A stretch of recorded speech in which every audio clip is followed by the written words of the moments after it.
Et on se retrouve dans la vidéo pour le roulage. Donc nous avons terminé les checklists, nous sommes prêts à rouler. Mettons les runway turn off sur on, le taxi light sur taxi tout simplement, et nous sommes autorisés à rouler. Donc on va vérifier dans un premier temps les freins. On va mettre un petit peu de puissance, l'avion va commencer à rouler tranquillement et on va appuyer sur les freins. L'accumulator pressure, comme j'expliquais tout à l'heure, c'est l'accumulation, c'est un accumulateur de pression pour le système Alternate. Maintenant que les moteurs sont démarrés, notre alimentation des freins se fait par le système principal. Donc nous devons vérifier ici que nous avons plus de pression résiduelle, de pression peut-être tout court dans le système de pression, dans l'accumulateur de pression alternatif. Ensuite, ici, le Predictive Wind Shear sur auto.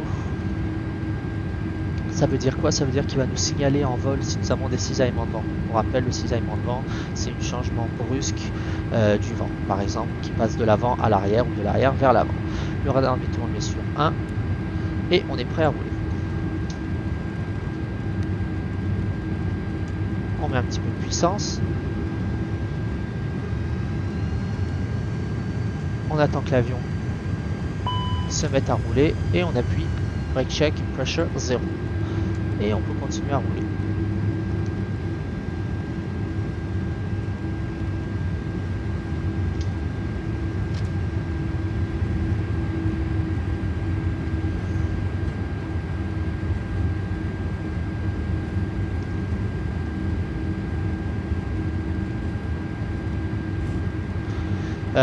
Pendant que nous sommes en train de rouler, quelques petites informations. Quand nous sommes sur les aires de parking, je vous conseille pas plus de 10 nœuds. Quand vous voulez tourner avec l'avion, pas plus de 10 nœuds. Quand il pleut, c'est même entre 5 et 7 nœuds, idéalement 7 nœuds. Quand vous êtes sur des grandes lignes droites, vous pouvez aller jusqu'à 30 nœuds. Pour ne pas user le moins possible vos freins, je vous conseille de laisser votre avion accélérer de lui-même jusqu'à 30 nœuds et ensuite de le freiner gentiment vers environ 15 nœuds. Ça vous évitera de faire chauffer vos freins, car l'avion de lui-même, normalement, en laissant les moteurs en idle, a la puissance suffisante pour rouler. Là où il n'a pas la puissance, souvent, c'est quand il pleut ou il neige. Il faut remettre souvent de la puissance pour continuer à rouler. Sinon, il s'arrête tout simplement.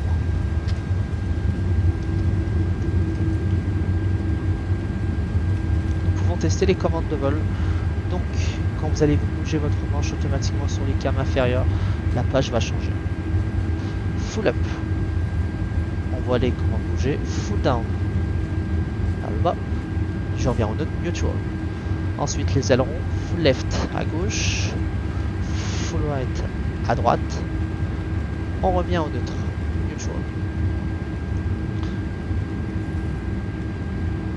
Le rudder, on désactive le tiller, le petit volant nous permettant de tourner. Palonnier, full left, full right, neutral. On revient au neutre, on réactive et on poursuit le roulage.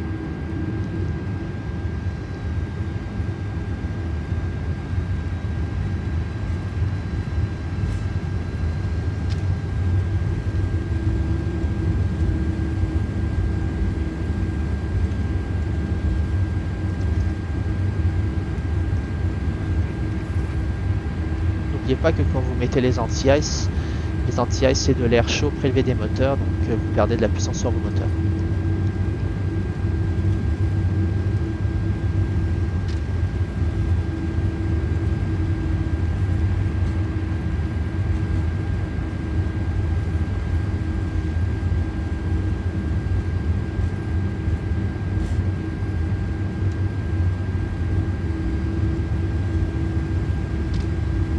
Alors souvent quand il pleut et que je sais que mon avion va ralentir, je roule toujours un peu plus vite que ce que je devrais.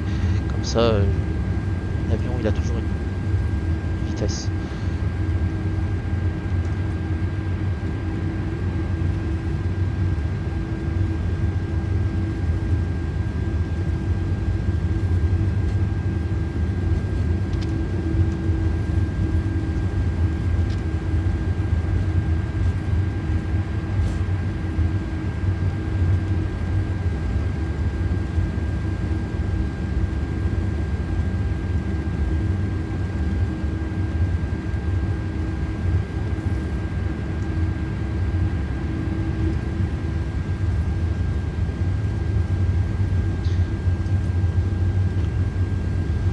ici avec le 330 il faut aller doucement quand vous tournez.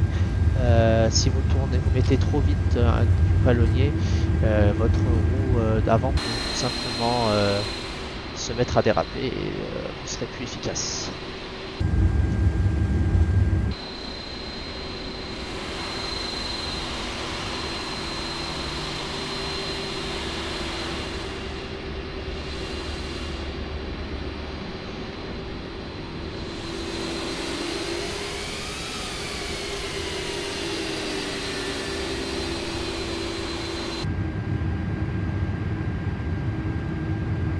Je vais juste vérifier sur mes cartes où nous sommes exactement.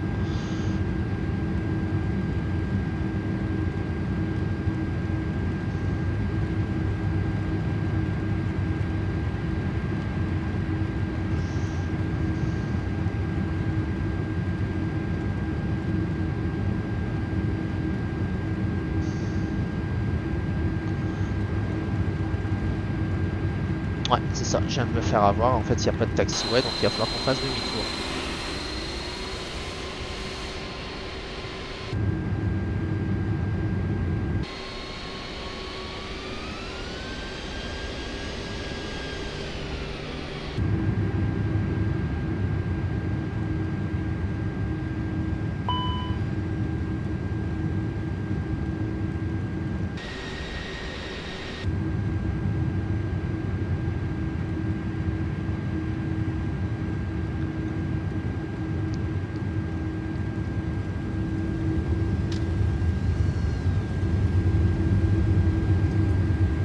Pas aussi, c'est que quand votre cockpit est au-dessus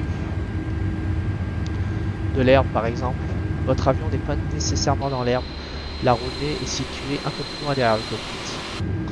Donc ça ne signifie pas que votre cockpit est dans l'herbe, que votre avion est dans l'herbe.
Et nous poursuivons donc le roulage.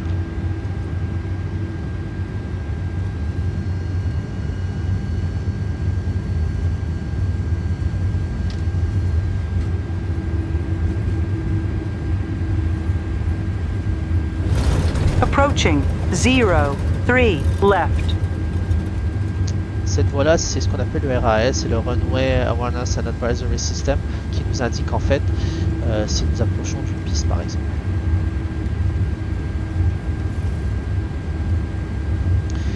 Maintenant, nous sommes en train de rouler. On va pouvoir dérouler la checklist de roulage. La cabine, elle est ready. Qu'est-ce que ça veut dire? On le voit ici à droite. Ça veut dire que les passagers sont assis et attachés, que tout est rangé, que le personnel de bord, les PNC, personnel d'avion commercial, sont prêts et que le chef de cabine nous a informé que tout était bon. Et on pourra dérouler donc la taxi checklist. Donc, taxi checklist. Flight controls, checked. Briefing, confirmed. Flap setting. Delta 794, contact tower on 135.0. Tower 135.0, Delta 794.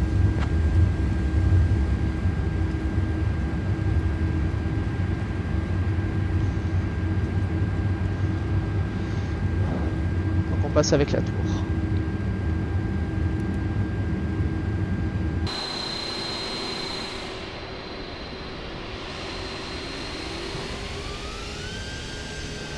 on arrive à l'écart, on n'est pas tout à fait prêt. Donc ce qu'on va faire, c'est que on va attendre un peu avant de contacter, étant donné que nous sommes pas prêts, et on s'arrête avant le point d'arrêt. Voilà. Donc flight control check, briefing confirm, flap setting config 2, takeoff config. Takeoff config il est ici, là apparemment il est déjà sur normal, mais il faudra appuyer sur takeoff config normal, et là on est bon. Donc ECA memo, pardon, donc flight control check, briefing confirm, flap setting config 2, radar et predictive wind shear system. Radar il est ici, comme on l'a fait tout à l'heure. Predictive wind shear system il est ici, sur auto, on and auto. ECA memo, donc ECA memo c'est les indications aussi qu'on a. Takeoff, no blue, tout est vert, on n'a pas de bleu, voilà, d'affiché. Et la checklist de roulage est terminée. Je vais dire aux agents de bord, au personnel navigant de s'asseoir. Cabin crew, prepare for departure. Et nous sommes prêts au départ. Je vais appeler la tour et leur dire que nous sommes prêts au départ.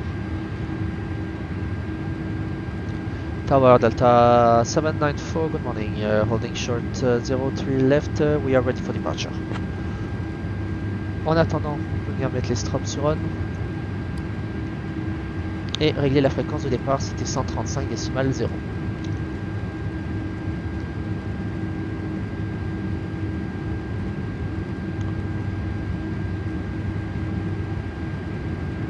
Delta 794, Metro Tower, runway 3 left, wind 015 at 11, RNAV Chevy cleared for takeoff, P. RNAV Chevy, runway 03 left, cleared for takeoff, Delta 794. Donc, il nous a donné un point de cheminement, il nous a donné la direction et la vitesse du vent, et il nous a dit que nous étions autorisés à décoller. Donc ceci conclut notre vidéo sur le roulage, et on va se retrouver très prochainement sur, pour la vidéo pour le décollage et le début de la montée, jusqu'à environ 10 à 18 pieds. Voilà.